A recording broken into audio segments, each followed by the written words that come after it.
ভারতের মহিলা ক্রিকেট দলের বিশ্বকাপ জয়ের পর উল্লাসে মেতে ওঠে গোটা শিলিগুড়ি শহর।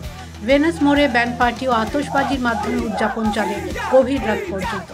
শহরের গর্ব দলের সদস্য শিলিগুড়ির মেয়ে রিচা ঘোষের বাড়ির সামনে জমে যায় ভিড়।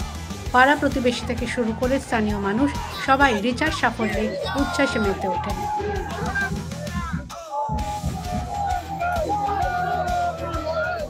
ভারত জিতেছে, এটা মহিলা বা পুরুষ দেখে লাভ নেই, ভারত জিতেছে। একটা কথাই বলবো, ভারতকে রিপ্রেজেন্ট করছে আমাদের পশ্চিমবাংলার মেয়ে রিচা। তো আমি একটা জিনিস চাই যে ওকে দেখে আরো যাতে আমাদের যে জুনিয়র বোন বা ভাইরা আছে আগাবে। আমি একটা জিনিস, ভেনাস মোড়ে রিচার ছবি সনদ একটা পোস্টার, যেটা হয়নি। আজকে পশ্চিমবাংলাকে রিপ্রেজেন্ট করছে রিচা। ভারতবর্ষে 11টা প্লেয়ার খেলছে, পশ্চিমবাংলার একজন রিচা, যে দুটো ওয়ার্ল্ড কাপ জিতেছে। অনেক বোন, আমাদের বোন, আমাদের শিলিগুড়ির বোন, আমাদের সবার বোন, তোমার বোন, আমার বোন, সবার বোন।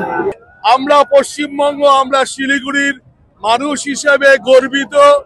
আমরা এর আগে ঋদ্ধিমানকে পেয়েছিলাম, উইকেট কিপার এবং ভালো ব্যাটসম্যান। আজকে রিচা শিলিগুড়ির মেয়ে, আমাদের ঘরের মেয়ে, এত ভালো ক্রিকেট খেলেছে। উইকেটের পিছনে যেভাবে দাঁড়িয়ে ক্যাচ নিয়েছে, রান আউট করেছে এবং রান করেছে, বল কম, অল্প বলের মধ্যে ভালো করেছে, কোনো বল নষ্ট করেনি। তাই রিচাকে দেখে বাংলার মেয়েরা আরো বেশি ক্রিকেটার তৈরি হবে। বয়স মাত্র 21, তবু রিচা ঘোষ এখন ভারতীয় মহিলাদের ক্রিকেটের সবথেকে নির্ভরযোগ্য ফিনিশারদের একজন। বিশ্বকাপ ফাইনালে মাত্র 24 বলে 34 রানের ঝোড়ো ইনিংস খেলেন তিনি, যার মধ্যে ছিল 3টি 4 ও 2টি ছক্কা। ম্যাচ শেষের পর রিচা জানান তার উপর সবার ভরসা ছিল, সবাই বলেছিল তিনিই পারবেন, সেটাই তাকে মনোবল জুগিয়েছে। শিলিগুড়ি থেকে সায়ন সাহার রিপোর্ট, দ্য ওয়াল।